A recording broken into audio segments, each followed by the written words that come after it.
Bonsoir à tous, bienvenue dans votre émission La Réunion Léla. À chaque fois, je le dis et je me plais à le répéter. J'espère que vous allez bien, j'espère que vous gérez au mieux cette situation qui n'est pas simple. Et c'est vrai que des week-ends bloqués à la maison, ce n'est pas agréable. Malgré tout, ça vaut mieux que d'être malade, ça vaut mieux d'être en bonne santé plutôt que de risquer d'attraper malheureusement un virus. Mais en tout cas, on espère qu'en tout cas, vous allez bien et que vous prenez soin de vous. Nous, on va parler d'un événement qui va se passer les 7, 8 et 9 octobre prochains. On va parler de culture, d'histoire. On va en parler dans Cosmo Réunionnais.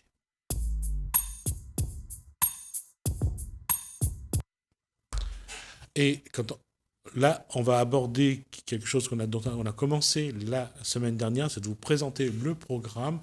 Bonsoir, Marilyn Champignol. Bonsoir, Jusmi. Vous êtes donc présidente du Quartier Libre. On va rappeler que l'événement s'appelle... L'événement, c'est en fait l'histoire des systèmes, un colloque international, l'histoire des systèmes carcéraux, liberté enfermement dans les pays de la zone océan Indien, fin 18e siècle et début 20e siècle. Et précédemment, je suis intervenue sur le programme Toussaint l'ouverture. Du premier jour. Oui, donc c'est une journée qui est consacrée à Toussaint l'ouverture. Et dans le cadre de cette journée... On va faire quelque chose que peut-être qui ne va pas plaire à tout le monde, mais on va rappeler qui est Toussaint l'ouverture. Toussaint l'ouverture, c'est un personnage universellement connu. Donc, c'est lui qui a été au fait de la Révolution à Saint-Domingue. Et donc, il est pour la cause des Noirs, donc l'émancipation des Noirs. Et finalement, il a été, je crois que c'est en en 1802, en fait, il a été capturé, donc, où il a été emprisonné à Fort-de-Joux, et il en est mort des conditions déplorables que nous connaissons. Voilà. Donc, cette journée sera consacrée à ça. Et donc, il y aura aussi une exposition de photos, donc, de l'histoire de Toussaint l'ouverture, 21 panneaux. Voilà. Un paradoxe pour 1802, parce que je crois que c'est l'année où Napoléon a aboli l'esclavage en métropole et rétabli en 1804, 1804 l'esclavage donc sur le territoire et sur l'empire français. Là, on a abordé la première étape, c'est donc pour le 7. On a détaillé le programme. Vous pouvez retrouver ce programme sur le net également. On va parler aujourd'hui de la journée du vendredi 8 octobre. Oui. Alors, donc, le vendredi 8 octobre, donc, cette journée se tiendra au conservatoire à rayonnement régional de Saint-Denis, donc Maxime Lahotte. Donc, on va se retrouver... Alors, c'est rue de Paris. Rue de Paris.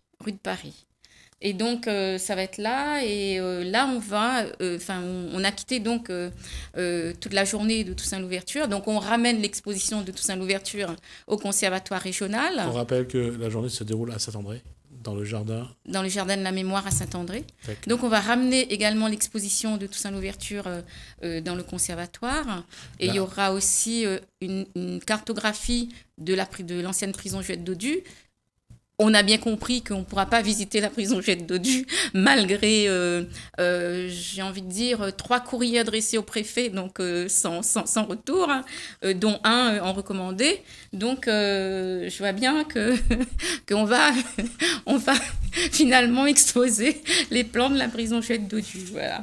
Alors, juste pour préciser que le 7 a lieu donc dans le jardin, le 7 octobre, la journée inaugurale aura lieu dans le jardin le jardin de la mémoire à Saint-André. Et à cette occasion, on va aussi inaugurer le buste de Louis Timagenoat.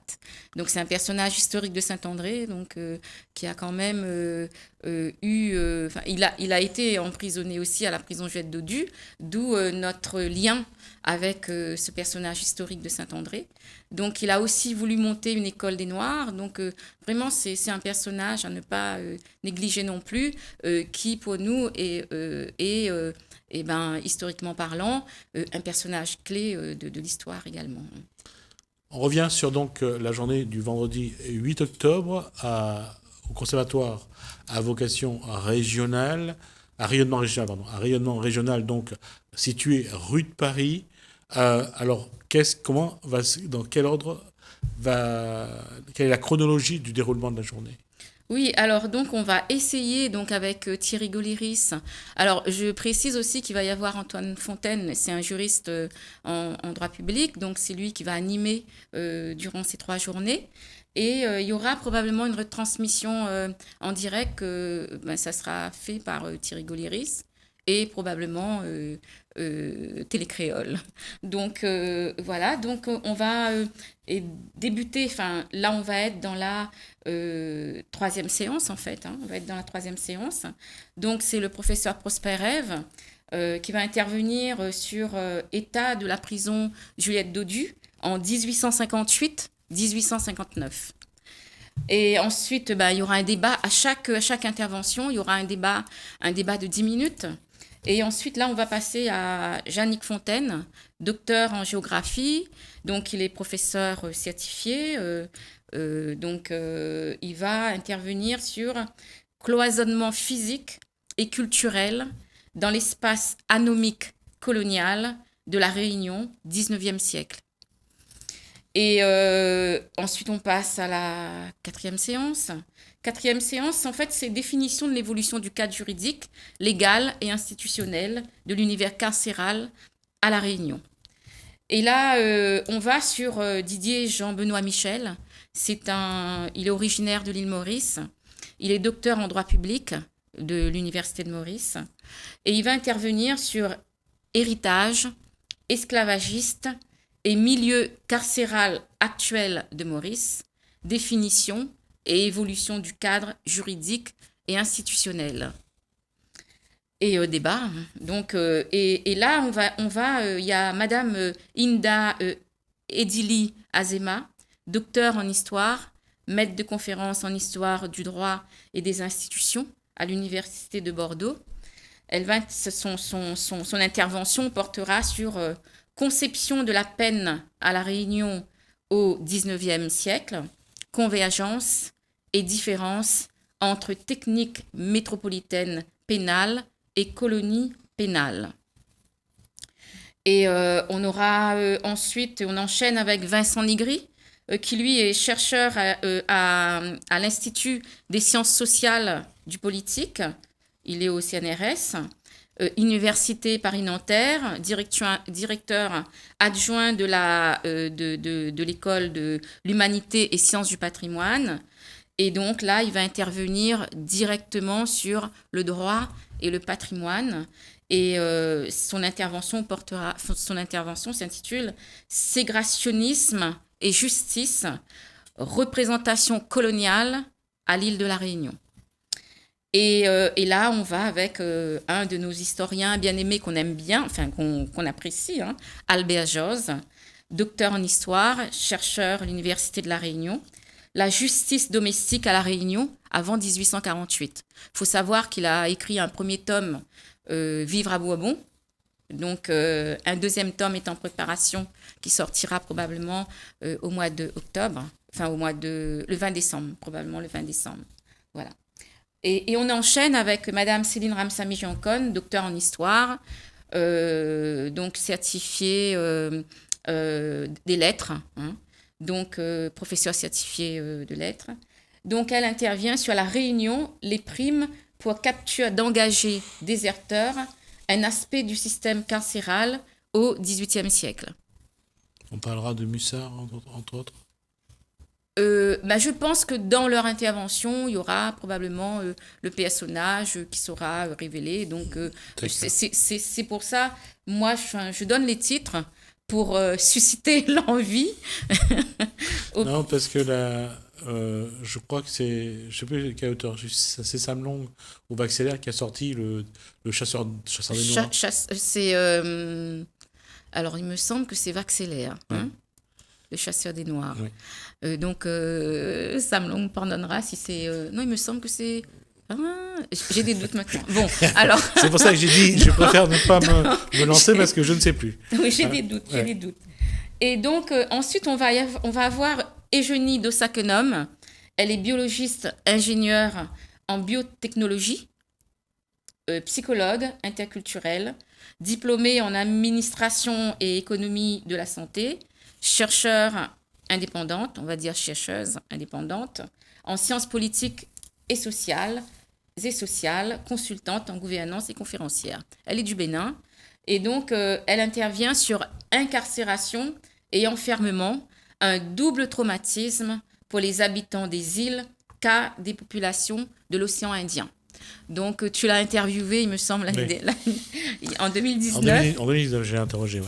Ouais, c'est une sacrée personne, effectivement. Oui. Et là, on arrive à Jean-Régis Ramsamy, docteur en histoire, Université de La Réunion. Il intervient, son intervention porte sur esclaves, libres de couleur, engagés, pères missionnaires, quelques parcours d'Indiens à La Réunion, à la prison de Saint-Denis. Donc, tu constateras que ça tourne beaucoup autour de la prison, vu que c'est notre patrimoine. Le patrimoine, c'est effectivement j'ai envie de dire, le projet que défendait Sudel et que nous, on poursuit actuellement pour vraiment en faire un patrimoine qui s'adresse à la génération future. Donc, voilà. Et on part sur la 6e séance. Oui, d'accord. Donc, et là, on continue la journée, donc elle n'est pas terminée. Et donc là, on va avec Clara Anderson, qui est docteure en histoire, notamment sur l'histoire des prisons, des établissements pénitentiaires et des colonies pénitentiaires à Maurice et en Asie du Sud et du Sud-Est, de la fin du XVIIIe au début du XXe siècle. Elle est de l'université de Lancaster, Angleterre.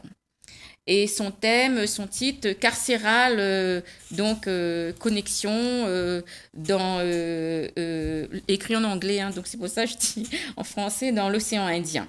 Donc, c'est l'Empire britannique en comparaison, la comparaison, une comparaison perspective. Donc, comme elle est d'Angleterre, donc elle a mis son titre en anglais. Et ensuite, alors, ce que j'ai envie de dire aussi, c'est qu'à chaque fois, il va y avoir une restitution des travaux. Alors, ça sera fait par Anne-Louise Mézadieu. Anne-Louise Mézadieu, donc... Que j'ai aussi voilà. Oui, tu l'as rencontrée, mais elle n'est plus chargée à la culture de l'ambassade d'Haïti en France, mais elle est présidente d'une association qui s'appelle Action Haïti. Donc, Action Haïti, elle est aussi conseillère... elle est aussi donc conseillère régionale en Île-de-France et elle est déléguée spéciale en charge de la coopération décentralisée et la francophonie. Voilà. Et donc là, on arrive, comme je disais, on arrive à la journée du 9. Donc, la journée du 9, on est donc samedi 9. Les conférences, toujours au CRR de Maxime Lahope à Saint-Denis. Et là, on part sur une perspective comparative avec les lieux d'enfermement de la France hexagonale, des pays voisins et étrangers. Et là, c'est Augustin Ferdinand Charles Hall qui démarre la journée. Donc, lui, il est professeur universitaire distingué, département d'anthropologie et d'ethnologie. Il est de l'école de sociologie, donc il est aussi directeur centre de recherche sur l'Afrique. Il est à l'université de Xiamen, de la République populaire de Chine. Et il va aborder sa thématique africanité globale, côte Asie et océan Indien. Et il a aussi contribué aux 10 volumes qui a été mis en place, où il y a eu un travail conséquent sur la diaspora africaine. Et j'ai envie de dire, c'est un anthropologue connu du monde entier, donc il a fait un travail fantastique. Et du coup, il sera chez nous et il compte bien nous aider sur le projet Prison Juliette Dautu. Il va avoir un regard, donc il va apporter son expertise aussi là-dessus. Et ensuite, on va avec monsieur Alfredo Durimo Angari. Il est docteur en sciences politiques de l'université Paris 1 Panthéon-Sorbonne. Il est aussi porte-parole du président de la République de Namibie et conseiller spécial de monsieur Edge Gengob de la République de Namibie. Et en fait, lui, il vient aussi pour d'autres raisons d'État à État. Donc ça, je pense que nous, on ne gère pas cette partie-là. C'est l'association de Christophe Rocheland. Son association, c'est Coopération Réunion Afrique Australe. Et c'est eux, en fait, qui ont des projets avec la République de Namibie et qui va mettre en place un certain nombre de réflexions sur une thématique que je la laisse le soin de dévoiler. Voilà. Et donc, lui, il interviendra sur la mémoire du génocide namibien à la lumière de la colonisation, la traite négrière et de l'esclavage, des nouvelles pistes de réflexion pour penser à l'avenir. Parce qu'effectivement, tout le monde a eu connaissance du génocide allemand, donc il y a eu beaucoup de dégâts. Hein. Donc lui va intervenir là-dessus. Et ensuite, on passe aussi à M. Paul Lovejoy. Donc lui, il est professeur de recherche distingué, études sur l'histoire des documents de la diaspora africaine. Et c'est quelqu'un qui a aussi beaucoup travaillé sur les 10-11 volumes de la diaspora africaine. Et donc, il sera aussi présent. Et d'ailleurs, il a aussi préfacé un ouvrage d'Augustin Ferdinand Charles Hold, l'anthropologue. Je ne sais pas s'il amènera son livre. Donc, son livre normalement va paraître très prochainement avec la préface de Paul Lovejoy. Et lui, il va intervenir, il est de Costa Rica, il va intervenir sur châteaux-prisons et forts d'Afrique de l'Ouest, plus au niveau du Ghana. Donc, le Ghana, on sait qu'il y a énormément de vestiges, il y a énormément d'endroits, de châteaux où les personnes ont, avant d'embarquer, été emprisonnées dans ces endroits-là pour partir vers les différentes destinations. Et ensuite, là, on passe à Christophe Rocheland. Christophe Rocheland, donc, il est doctorant de l'Institut français de géopolitique. Il devait soutenir sa thèse là, finalement, ça a été reporté. Donc, voilà. Et lui, il aura plutôt un regard géopolitique sur les relations africaines de l'île de la Réunion. Et on termine, donc... non, on ne termine pas encore. Donc, ensuite, on passe à Fabienne Jean-Baptiste. Donc, elle intervient, docteur en histoire contemporaine, Université de la Réunion. Elle, c'est la prison pour carrière, histoire des directeurs brigadiers et gardiens de prison à La Réunion, 1886-1947.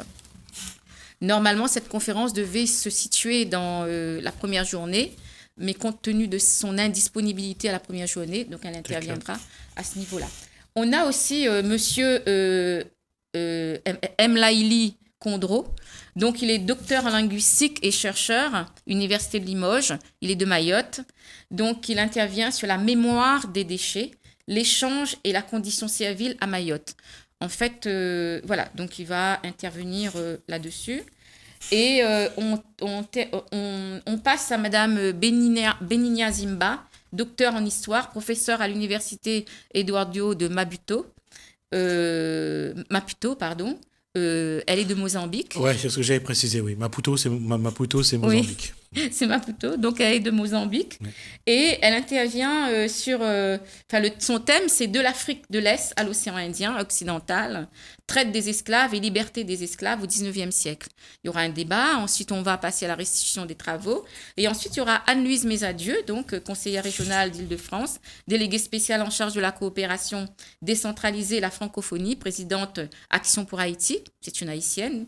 Donc elle interviendra sur la culture, vecteur d'épanouissement et d'ouverture vers l'autre. Et ensuite on passe à un plateau artistique. Donc on aura Denis Kanjamale, Marie Cisaille pour Fonkezer et Zandémik Maloya. Donc on attend qu'il nous confirme sa présence. Voilà. Et on arrive à la fin de notre colloque. Et en même temps, on compte travailler sur un dossier, donc avec Doudou Diène et les personnes qui seront présentes. Voilà. D'accord. Donc là, en tout cas, en ce qui concerne ce programme-là, est validé et bouclé. Il y aura pas de surprise. Alors la surprise serait, tu sais, on est en période de Covid, donc on a aussi dans cette période il y a beaucoup d'incertitudes. En fait, ce qu'il y a, c'est que à la dernière minute, les personnes soient malades. Donc ça, on n'y peut rien. Hein. On n'y peut rien, c'est ainsi. À la dernière minute, que les personnes soient malades pour des raisons qui leur appartiennent, hein, donc ne puissent pas venir. Ça, on est habitué toujours à la dernière minute. Il y a 1 ou 2 personnes, mais on a aussi privilégié la visioconférence. Donc, au cas où des personnes ne pourraient pas venir, et donc ça va être en direct en visioconférence. Comme ça a été fait le 20 décembre. Comme ça a été fait le 20 décembre. Donc, on a aussi couplé avec la visioconférence, et d'autant plus qu'il y aura, comme je disais en début de cette émission, Thierry Goléris va faire la retransmission en direct sur Facebook. Donc voilà, on a aussi préparé tout ça, et je l'en remercie parce qu'il fait tout cela dans un esprit militant bénévole comme moi. Je suis dessus depuis 2014. Donc voilà. Et ça, c'est fantastique d'avoir des personnes qui sont là pour les causes et en même temps qui interviennent et qui se rendent compte, bien évidemment, qu'il faut du monde, il faut des... Voilà. D'accord. En tout cas, on aura fait le tour en 2 émissions du programme. Et la prochaine fois, on essaiera d'aborder un petit peu plus le fond. Oui. Oui, je peux peut-être quelque chose que je n'ai pas dit et qui est très importante aussi. Donc, c'est dans la première journée, on va avoir on va découvrir l'histoire d'Haïti à travers l'art culinaire avec la chef Carline Irantus en présence de Yves Bouvier. Alors, Yves Bouvier... Tu le connais, non? Alors, je sais plus. Yves Bouvier, c'est le président des disciples d'Escoffier dans l'océan Indien. D'accord. Et donc, il y aura un partenariat avec l'AFPAR de Saint-André. Et en même temps, les stagiaires seront aussi présents. Donc, ça leur permettra de connaître aussi, de découvrir l'histoire d'Haïti à travers la cuisine. Donc, voilà. Donc, il y a ça aussi qui est intéressant de le souligner dans ce cadre-là. Merci Marine Champignol. On est arrivé au terme de ces 20 minutes d'échange. On a dépassé 2 minutes pour être honnête. On abordera la prochaine fois un petit peu le fond et puis un petit peu les éléments et voir un peu quel sera le fil conducteur de ces 3 jours d'événements. Merci pour ces informations. Merci à vous de nous avoir suivis. Merci Laëlle, merci François. Je vous dis à bientôt.